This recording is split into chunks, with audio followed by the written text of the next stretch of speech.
and welcome to this edition of the Time with Hime podcast. I'm your host, Lynn Cordes, joined by our superintendent, Mr. Hime. We're back. Yep, glad to be back in school face-to-face. We had some weather. As when you make those calls as a superintendent, you guys put out a really good video on that.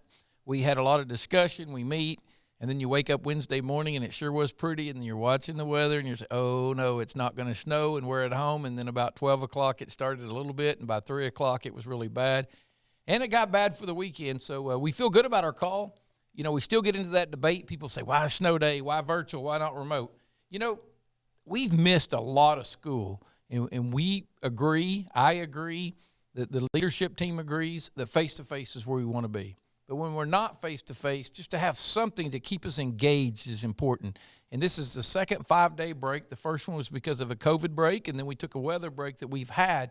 And if we don't stay engaged during that time, we're losing a lot of instructional time, and we need to catch up, not get further behind. So that's why we choose remote over remote over just a straight snow day, stay home. Hopefully, our students still, we saw lots of great pictures come in. From everything I understood, the teachers did a really good job of giving work, but not so much work that they still couldn't get out. And plus, I got out in the snow one day just to play with my drone, and 10 minutes later, I was back in the house. It was cold. So. It was cold. Now, we have shared throughout the last week the difference between remote and virtual, and there's still some confusion. Will you clarify for the families watching the difference? Again, remote is when everyone's at home, students, teachers, and alike, and the work is more student-paced is a better way of putting it. The students work on their own. They should be given assignments that the teachers work with them. The teachers may not be available 24/7, but they should be able to email and get some responses in a timely manner from our staff. Again, sometimes when you're remote, there's power outages and different things that changes that up. Virtual is when our teachers are working with, it's more teacher-paced. The teachers should be logging on throughout the day, working hour for hour with the students or class by class with students. It's a little different when you look at an elementary school because they're going to find the time to do reading and math. Whereas if you're in a secondary school where you got a first hour, a second hour, a third hour, the students should be logging on and making contact in a virtual day. And one reason we need to clarify that is because the remote days have seemed to got a lot of practice this year. The per se virtual days we're still working on. And when we set our school calendar, one thing we work on is trying to put in some remote days and virtual days in the calendar so we can practice those so when we have them, we as staff get better, but also our students have a better understanding. Because we know in 2022, one thing we got to do is continue to improve our ability to educate our students, either virtually or remote, so when those shutdowns come, we can at least continue to get somewhat of an education. And that reminds us, on Friday next week Yes. is another virtual day, which coincides with the following Monday of President's Day, which we're off. Yes, and the virtual day is a virtual day on the 18th. It is a day where the staff will be at work. It should be a synchronous day where the students are working throughout the day in conjunction at the teacher's pace, and the teachers should be available at work all day. And that will happen next week. So just a reminder to our families. Now we have a special guest. Yes. We promised from last week that we would bring him. And so today, will you introduce our special guest? It's Cate Dennis. She is a freshman at MacArthur High School. Welcome to the show. What she's here to talk to us about is when we put together a strategic plan, which we're talking a lot about of a strategic plan, one of the things people forget we include is students, because we want a student's perspective in some of the meetings about what they see the future of Lawton Public Schools are, what they think we need to improve and work on to provide a better education to make them life ready. So tell us your experience and share some things about your experience on the strategic plan. Yes, I'm so honored to have been on it. And what's so cool about this plan is that people from all different perspectives, teachers, administrators, principals, parents, they all get to share their opinion as well. You know, one thing I do on these in bringing in, as a superintendent, I tell everybody my strategic plan is every day because I'm the boss. But I stay out of it. If you noticed, I came through and introduced myself and tell everybody thanks. But as far as what I see moving forward, that's already out there. This is to work to tell me what the rest of you think. So tell me give us some examples of some things you liked, or if there was even something you didn't like about it.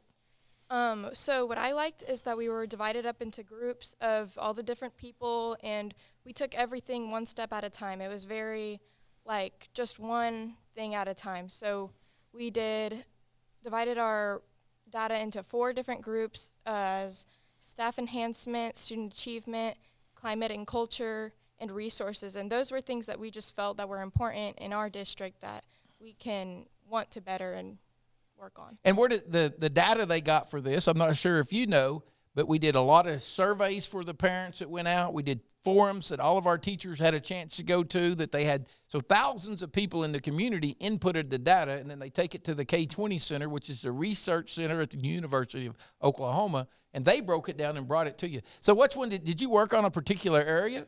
Yes, I worked on climate and culture, which went under student behavior and just like being able to get the community involved. Awesome. Did anything exciting to come out of that, or anything you want to share? Nothing right now, because we're working on phase 2, which is where we're just looking at the data and we're not on the problem-solving portion yet. And the problem-solving portion is phase 3? Yes. Do you have a date for that?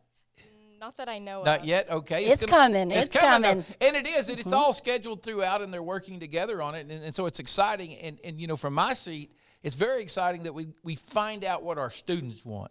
Because sometimes we forget that as adults. Well, it's easy for me everybody knows what I want because I always got the podium. I get to talk at a podcast once a week and tell everybody. But really, school is about students and parents. And so having parents and students involved, we really appreciate all the time you put in. So this was like 2 full days?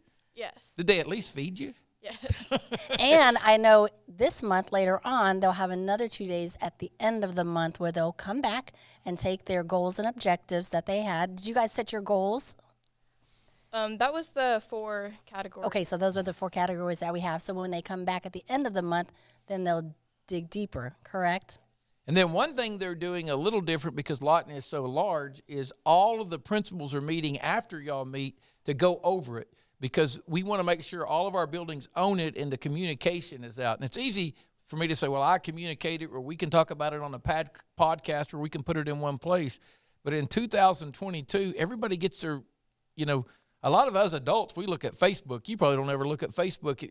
Yeah, she's laughing like it. No, I don't look at Facebook. But, you know, in newspapers, I mean, when's the last time you read a newspaper? Do you watch Channel 7 News? I mean, so we've got to find as many ways as we can to communicate this, and that's another thing that's great about, because the more people involved in the more different age groups, you're able to tell your friends, hey, look, this is what we're doing. This is going to mean something to our school, and hopefully it makes us better, because we have a saying, you don't have to be bad to get better. That's right. And Cate, I really appreciate that, you know, we have freshmen and sophomores in the actual committee, because you're going to be here when you see these plans. So what is the most exciting thing about sitting on the committee thus far?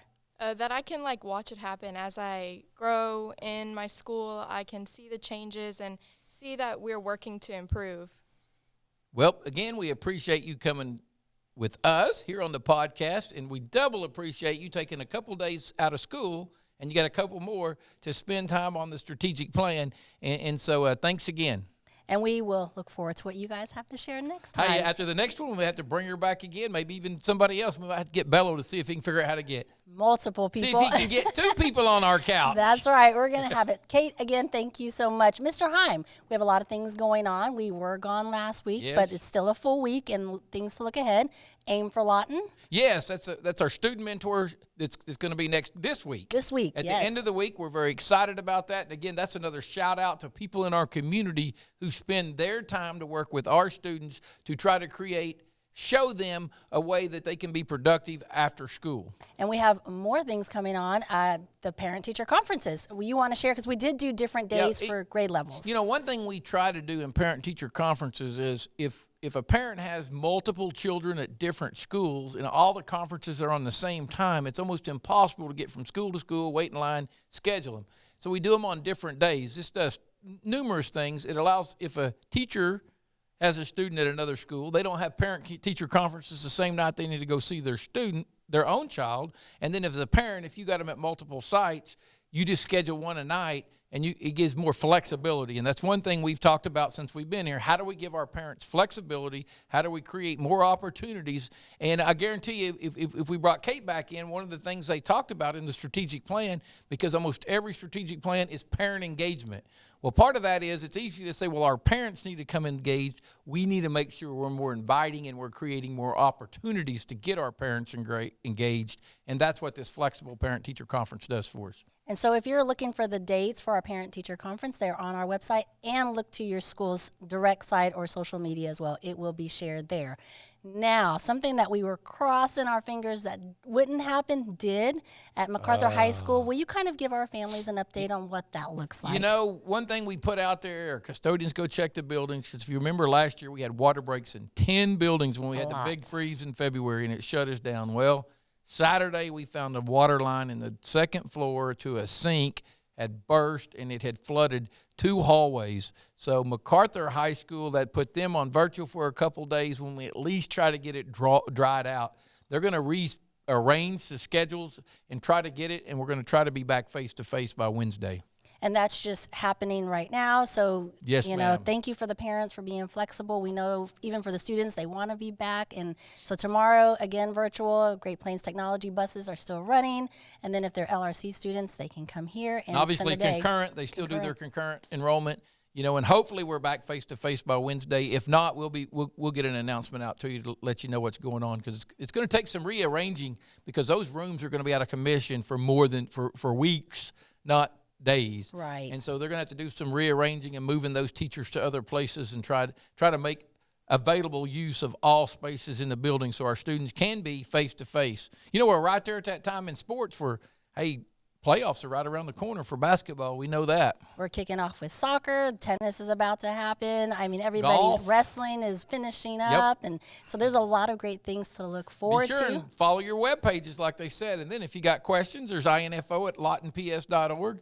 And if you have, you know, we enjoy having guests. This is the second time we've had a student, and we really enjoy getting our students involved, because that's what LPS is about, creating opportunities for students. I always tell everybody, our job is to make the students successful. So hopefully we can continue to expand our opportunities so our students have a lot of choices in how they become successful. Absolutely. Mr. Hime, thank you so much for your time this week. Cate, again, thank you for your time. Until next week, you guys be well, stay safe, and make positive impacts. Have a good one.